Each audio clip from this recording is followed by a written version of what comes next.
December 31st, 2023, 6:28 a.m. The Maersk Hangzhou, a 366-meter behemoth with 14,000 containers, battles Red Sea swells. Captain Søren Larsen grips his daughter's photo as gunfire erupts. 4 Houthi skiffs, 20 meters away, unleash DSHK machine, guns and RPGs. Bullets scar the hull. An explosion rocks the deck.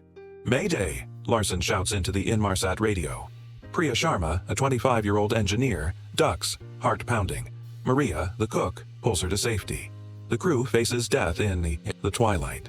Rotor blades hum faintly. U.S. Navy Seahawks race closer, but seconds feel like hours.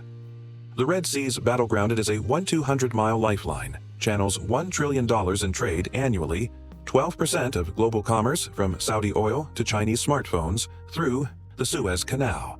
Since October 2023, Yemen's Houthi rebels, Ansar Allah, have attacked 80 ships, targeting those linked to Israel's Gaza war.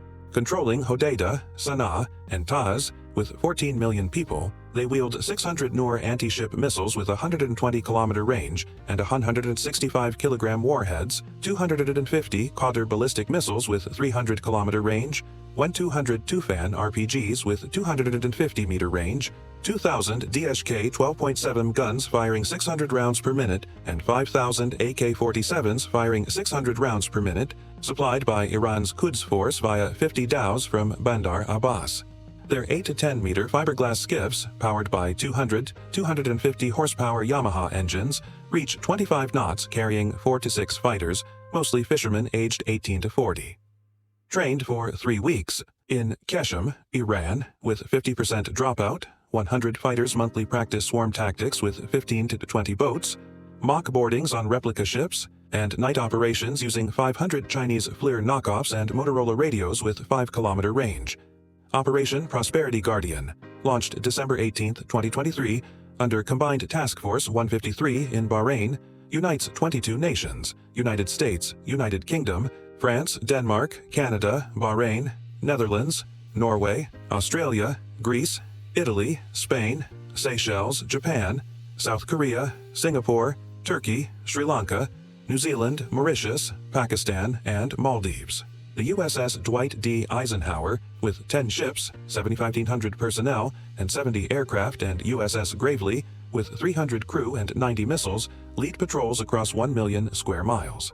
Link 16 networks integrate E-2D Hawkeye aircraft with 400-kilometer radar, P-8A Poseidon planes with 200-kilometer sonar, HMS Diamond with 30 Aster 30 missiles, and FS Languedoc with 8 Exocet missiles, intercepting 120 Houthi drones and missiles by January 2024.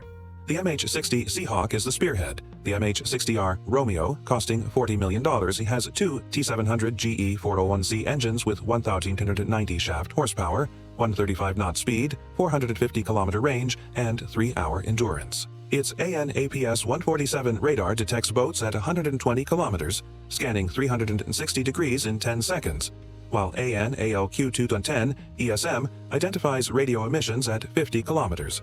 It carries 8 AGM-114 Hellfire missiles traveling at 1.3 Mach with 11-kilogram warheads, 2 M240D guns firing 7.62-meter rounds at 800 rounds per minute, and 4 crew. The MH-60S Nighthawk, costing $35 million, carries 2 M250 caliber guns firing 850 rounds per minute and AN/AAS-44C FLIR with 10-kilometer night detection. Crews train 1,800 hours at North Island, including 300-hour anti-surface courses and 10 live-fire Hellfire tests. Lieutenant Elena Martinez, 29, a San Diego native on her third 6-month deployment, inspects her MH-60R aboard the Eisenhower, her brother Diego, a merchant sailor, in her thoughts. Chief Petty Officer Aisha Khan, 34, her gunner, calibrates her M240, haunted by a 2010 Somalia firefight that killed her mentor. "We're their lifeline," Aisha says. In Al Salif, Yemen, Amir, 22, a fisherman, boards a skiff with 5 comrades. After 3 weeks in Keshem with 50 Iranian advisors, he grips an AK-47, believing he fights Western oppression. Commander Omar, 40, a 2015 Aden veteran, rallies them. The Maersk Hangzhou fuels imperialists. Strike for justice. The attack unfolds 6:15 a.m., 13 degrees, 10 minutes north, 43 degrees, 55 minutes east, 55 nautical miles south of Al Hudaida, 10-meter water depth. The Maersk Hangzhou, a 366-meter Triple-E-class ship, 48 meters wide, 15-meter draft, cruises at 18 knots with 14,000 TEU worth $100 million including electronics, textiles, bananas, medical supplies, and 500 tons of refrigerated cargo. Its 24 crew, 10 Danes, 8 Filipinos, 4 Indians, 2 women, includes Priya Sharma, a 25-year-old engineer with an IIT Bombay degree, Maria, a 30-year-old cook supporting her Manila family, Jens Nilsson, a 40-year-old chief mate with 20 years, experienced Carlo, a 22-year-old deckhand, and Lars, a 35-year-old navigator. Captain Søren Larsen, 52, scans a UKMTO alert, trusting 6 Ambry contractors with SA-80 rifles and 600 rounds after 20-hour piracy training in Singapore. At 6:28 a.m., a lookout shouts, "Skiffs, 25 knots."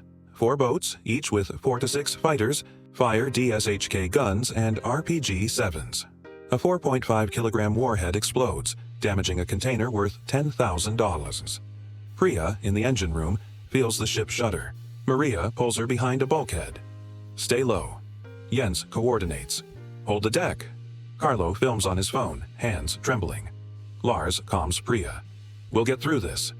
Larsen's radio call is frantic. "Mayday, armed vessels. 20 meters off port." The Ambry team fires 5.56-meter rounds, but the skiffs close, ropes ready. At 3 a.m., the USS Gravely's AN-SPY 1D radar, with a 150-kilometer range, intercepted 2 Quadr missiles with 2 SM-2 interceptors costing $2 million each, saving the Maersk Hangzhou. On the USS Gravely, Captain Marcus Reed, 45, a Naval Academy graduate, orders launch Seahawks, full speed. An MH-60R from HSM-74, Swamp Foxes, and MH-60S from HSC-7 lift off, covering 50 nautical miles in 11.5 minutes at 180 knots. Helena pilots the Romeo, its AN/APS-147 radar detecting no IFF transponders. For hostiles, Ensign Ryan Patel, 26, confirms via FLIR. Aisha grips her M240. For Diego, Elena whispers. The firefight, 45 a.m. 200 feet above the Maersk Hangzhou, 28 degrees Cs, 80% humidity, 5-kilometer visibility. The Houthi skiffs circle in 25-knot winds, DSHK guns raking the hull with 12.7mm rounds. Amir, on the lead skiff, fires his AK-47 after 3 weeks in Keshem, his heart torn between zeal and fear. "Target the bridge," Omar orders, aiming a Tufan RPG.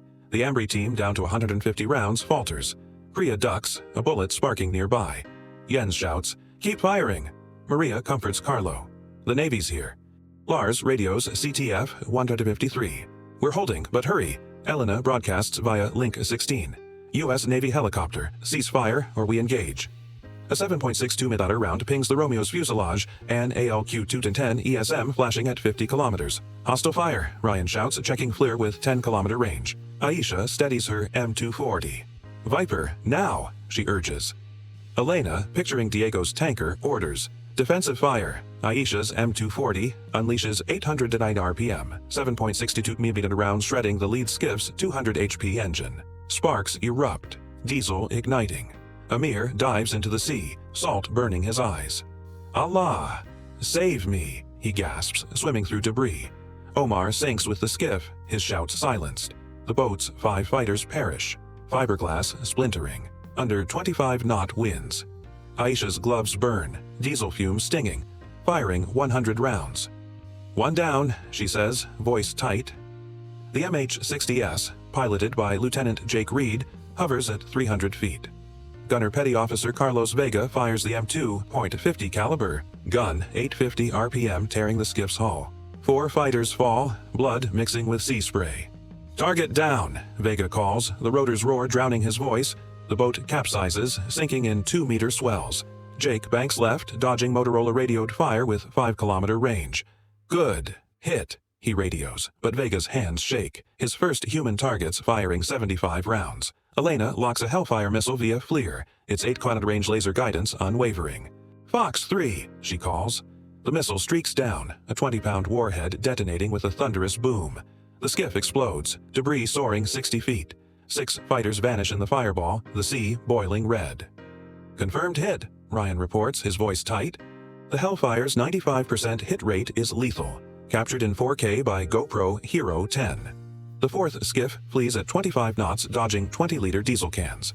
Elena tracks it on AN/APS-147, scanning 360 degrees in 10 seconds. Pursue? Ryan asks. Negative. She replies, 10 deaths heavy. Aisha smells gunpowder, rotor vibrations pulsing. Priya sobs, hugging Maria. Jens radios. Navy, you saved us. Aftermath of a new AM. The Seahawks circle. FLIR scanning for threats in 10-meter depths. The Maersk Hangzhou, scarred by 35 bullet holes and one RPG impact costing $500,000, sails at 18 knots. Priya helps Maria clear debris, hands trembling. Jens counts 24 crew safe, reporting via Inmarsat-C to CTF-153 in 10 seconds. Vessel secure. Larson adds, "You're our heroes." Carlo's 30-second phone video hits 15,000 views on X by January 1st. Lars comforts Priya. "We made it." Aboard the Eisenhower, Elena lands, GoPro Hero 10 footage uploaded. Captain Reed reviews, Hellfire 100% accurate, M240, M2 98.5%, 200 and 150 rounds fired. Why no pursuit? Elena replies, retreated, no threat. Aisha sees the skiff's flames, her 2010 Somalia trauma resurfacing. A counselor notes her stress. "We saved 24 lives," Elena says. In Hodeidah, the surviving driver fuels Telegram posts with 15,000 views. U.S. helicopters massacred our martyrs. Al Masirah TV claims 80 attacks, falsely tying the Maersk to Israel. UN Resolution 2722, passed January 10, 2024, condemns Houthi embargo violations, citing 300 billion trade losses and 80 attacks. Maersk's 48-hour pause reroutes 450 ships, adding 3,500 miles and $1.5 million per trip. U.S.-UK airstrikes on January 11 hit 70 Houthi targets with 150